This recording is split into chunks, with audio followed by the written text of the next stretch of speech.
Hey, welcome back. Glad that you decided to join us for a new mini message from the book of Exodus as we're continuing to go through the Old Testament here. I just felt good to flow from Genesis to Exodus. They just fit together like a glove, and there's so many details and neat little pieces of the story of Exodus that I just love because I love the historical narratives in Scripture. You know, when you look at the Gospels, the book of Acts, you look at Genesis and Exodus, you look at Joshua, Judges, Ruth, Samuel's, and Kings. Some of my favorite parts of the Bible, those historical narratives. There's so much for us to get from them. There's so much depth there.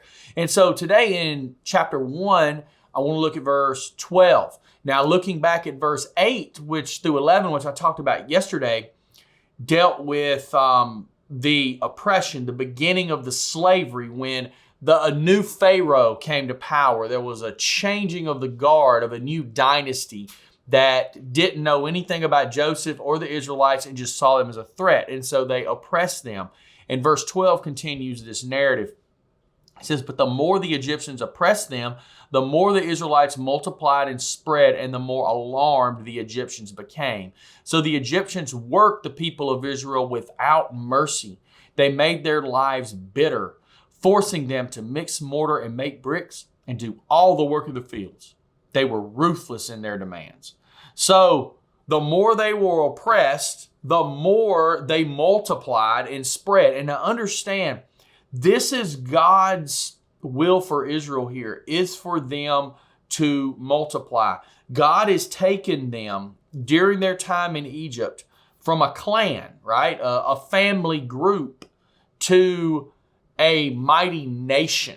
You know, I think with everybody that went that was directly related to Jacob, like 70 people, but then there also were servants and the household that came with them as well. So it would have been more than that, quite a bit more than that.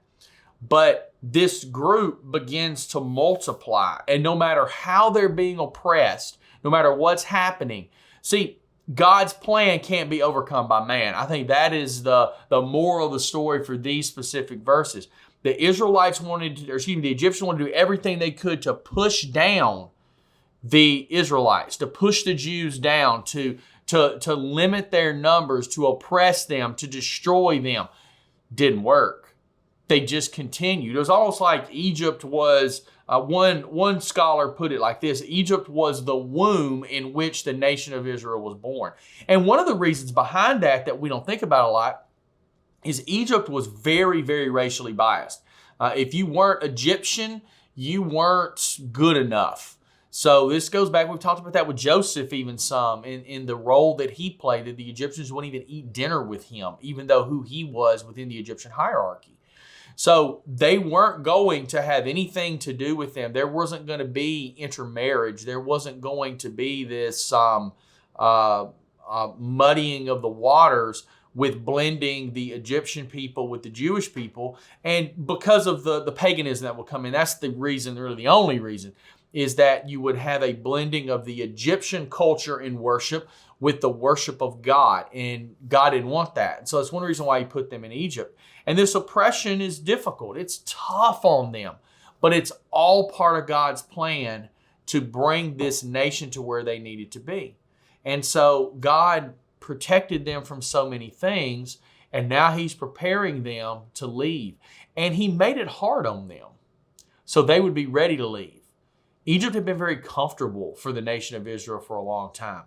And God had to make it tough to bring them to the point that they were ready to strike out, follow him, and go to the promised land. And we're going to see that trip as we continue this book. Talk to you later.